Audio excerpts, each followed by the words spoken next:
किया करते थे, वो नेहरू भी जाति जनगणना के खिलाफ थे। मैं इसका पूर्णतः विरोध करता हूं। मेरे संगठन के सभी साथी इस बात का पूर्णतः विरोध करते हैं। बिल्कुल जातिगत जनगणना होनी चाहिए, लेकिन आपने जो शब्द लगाया वो आपको चुनना चाहिए। गरीबों की बात होनी चाहिए, ना कि जातिगत जनगणना। क्या गरीब किसी तबके का हो तभी उसको गरीब कंसिडर किया जाएगा? क्या वो जनरल कैटेगरी का है, ओबीसी कैटेगरी का, एससी कैटेगरी का, एसटी कैटेगरी का, तो वो कंसिडरेशन में नहीं आएगा।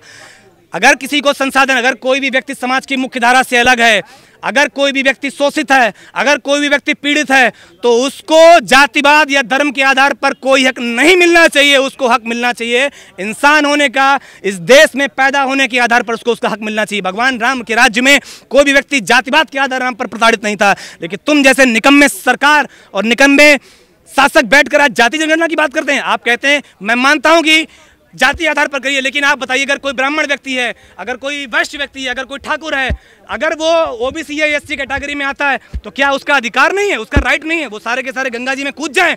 अगर एससी है, ओबीसी है, क्या उसका अधिकार नहीं है? अगर व्यक्ति इस देश में जन्मा है तो ये उसका अधिकार है, ये उसका राइट है। शिक्षा भी उसका अधिकार है, भोजन भी उसका अधिकार है। वो जाति आधार पर बिल्कुल नहीं होना चाहिए। ये सिर्फ एक देश में खाई को खोदने का काम कर रही है, जिसका हमारे संगठन के साथी इसका डंके की चोट पर विरोध करते हैं और पूरे भारत में अपने रैलियां निकालने की हम तैयारी कर रहे हैं।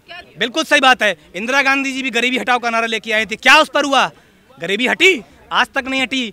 तब के दौर में जब देश आजाद हुआ था, अगर आप देखेंगे 28 करोड़ की आबादी में केवल 7 करोड़ गरीब, आज 80 करोड़ गरीब हो रखे हैं इस देश में। कहां गरीबी हटाओ के नारे गए? पंडित जवाहरलाल नेहरू, तुम्हारे इंदिरा गांधी, तुम्हारे राजीव गांधी, तुम्हारे 2014 से लेकर 2004 से लेकर 2014 तक रिमोट प्रधानमंत्री बिठा रखा था, शासन आप करते थे, तब कहां गरीबी गई?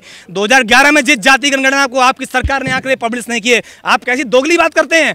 आपको ये बोलिए कि 2024 का इलेक्शन सर पे, आपको पता है अगर हमने जाति आधार पर इस हिंदू समाज में गठजोड़ तोड़फोड़ नहीं की तो निश्चित रूप से हम चुनाव हारेंगे। तो ये एक सत्ता पाने की एक कोशिश है, जिसके मंसूबे को हम बिल्कुल कामयाब नहीं होना चाहते। मैं कोई नरेंद्र मोदी समर्थक नहीं हूं, मैं इस देश का समर्थक हूं। अगर इस देश की बात नरेंद्र मोदी करेंगे तो मैं उनका समर्थक हूं, राहुल गांधी करेंगे तो मैं उसका समर्थक हूं।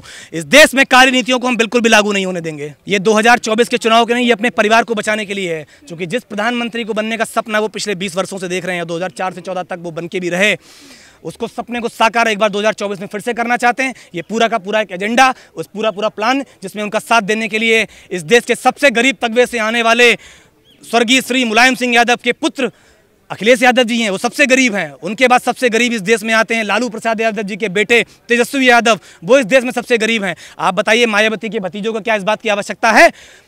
ममता बनर्जी के भतीजों को इस बात की आवश्यकता है? आप बताइएगा, जो व्यक्ति समाज की मुख्य धारा से अलग है आप उसको बनाइएगा, या आप जाति देख के तय करेंगे, या वोट बैंक? ये तो साफ साफ जाहिर होता कि ये वोट बैंक की राजनीति है।